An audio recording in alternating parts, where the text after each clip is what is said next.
पहले 10 बजे की 10 ब्रेकिंग न्यूज का रुख कर लेते हैं और आज की पहली बड़ी खबर आपकी टीवी स्क्रीन पर। लोकसभा में आज दोपहर 12 बजे वक्फ संशोधन बिल पेश किया जाएगा। संसदीय कार्य मंत्री किरण रिजिजू इस बिल को लोकसभा में पेश करेंगे। बिल पर चर्चा के लिए 8 घंटे का समय तय किया गया है। सरकार का यह कहना है कि अगर सदन की सहमति होगी तो चर्चा का वक्त बढ़ाया भी जा सकता है।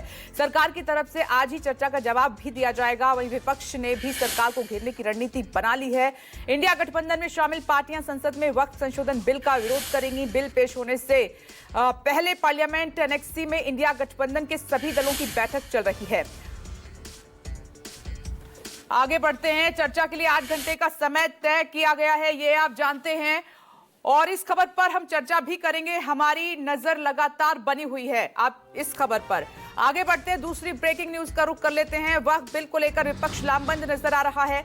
इंडिया गठबंधन में शामिल दलों ने भी अपने अपने सांसदों को व्हिप जारी किया है।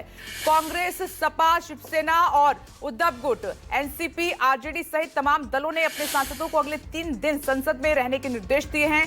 कल बिजनेस एडवाइजरी कमेटी की बैठक हुई थी। इस बैठक से विपक्ष ने वॉकआउट कर दिया था। नजर रहेगी। आगे बढ़ते हैं और 10 बजे की अगली ब्रेकिंग न्यूज का रुख कर लेते हैं। तीसरी बड़ी खबर आपकी टीवी स्क्रीन पर। वक्फ संशोधन बिल पर होने वाली चर्चा को लेकर बीजेपी, टीडीपी, जेडीयू और एलजेपी-आर ने अपने अपने सांसदों को व्हिप जारी किया है। आज से अगले 3 दिन संसद की होने वाली कार्यवाही में मौजूद रहने के निर्देश साफ तौर पर दिए गए हैं। वक्फ संशोधन बिल को लेकर नीतीश कुमार, चंद्रबाबू नायडू ने हरी झंडी दिखा दी है। सरकार ने सहयोगियों के सुझावों को वक्फ विधेयक में शामिल भी किया है, लेकिन स्टैंड क्या रहेगा आज क्लियर होगा। आगे बढ़ते हैं, एक और ब्रेकिंग न्यूज आपको बताते हैं 10 बजे की। वक्फ संशोधन विधेयक पर आरजेडी नेता तेजस्वी यादव ने कहा कि ये एक असंवैधानिक विधेयक है।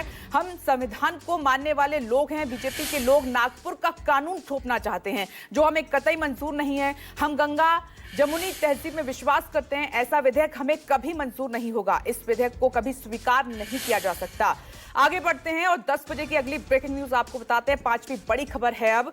वक्फ संशोधन विधेयक पर संभल से सपा सांसद जियाउर रहमान बर्क का बयान आया है। कहा कि हम पहले से ही इस विधेयक के खिलाफ हैं। विधेयक जब पहली बार सदन में लाया गया था तब अखिलेश यादव ने इसका कड़ा विरोध किया था। बिल में कई ऐसी बातें हैं जो हमारे लोगों के अधिकारों को छीन रही हैं। जियाउर रहमान बर्क बोले कि सरकार के पास भले ही बहुमत का आंकड़ा हो, लेकिन उसके सहयोगी जानते हैं कि आने वाले समय में उन्हें बहुत नुकसान उठाना पड़ेगा। इसी बात का जिक्र बार बार किया जा रहा है कि सहयोगियों को सचेत करने की कोशिश की जा रही है विपक्ष की तरफ से। आगे बढ़ते हैं, उत्तर प्रदेश के गाजियाबाद में आज बीजेपी और राष्ट्रीय स्वयंसेवक संघ की समन्वय बैठक होने वाली है और सीएम योगी इस बैठक में शामिल होंगे और बीजेपी के नेताओं और आरएसएस पदाधिकारियों के संग मंथन करेंगे।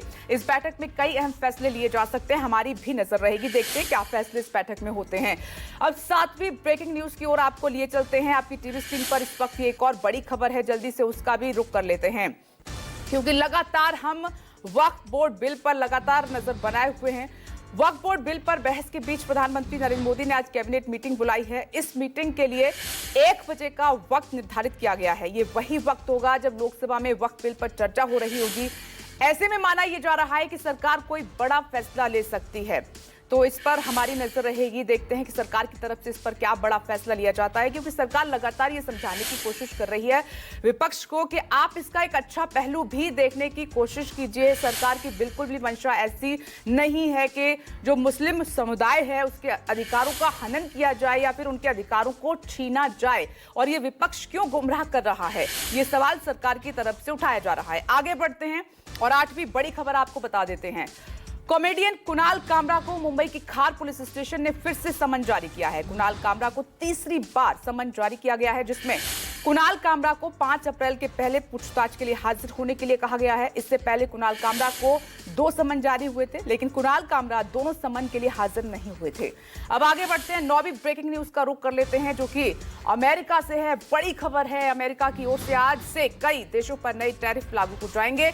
इन टैरिफ का ऐलान अमेरिकी राष्ट्रपति डोनाल्ड ट्रंप की ओर से किया गया है। ट्रंप आज व्हाइट हाउस के रोज गार्डन में शाम 4 बजे औपचारिक घोषणा करेंगे। डोनाल्ड ट्रंप ने ऐलान ये किया कि 2 अप्रैल से अमेरिका में आने वाली कारों पर 25% टैरिफ और मई या उसके बाद आयातित कारों के जो पार्ट्स हैं उन पर 25% टैरिफ लागू हो जाएगा। भारत समेत कई देशों पर इस नए टैरिफ का असर पड़ेगा ही।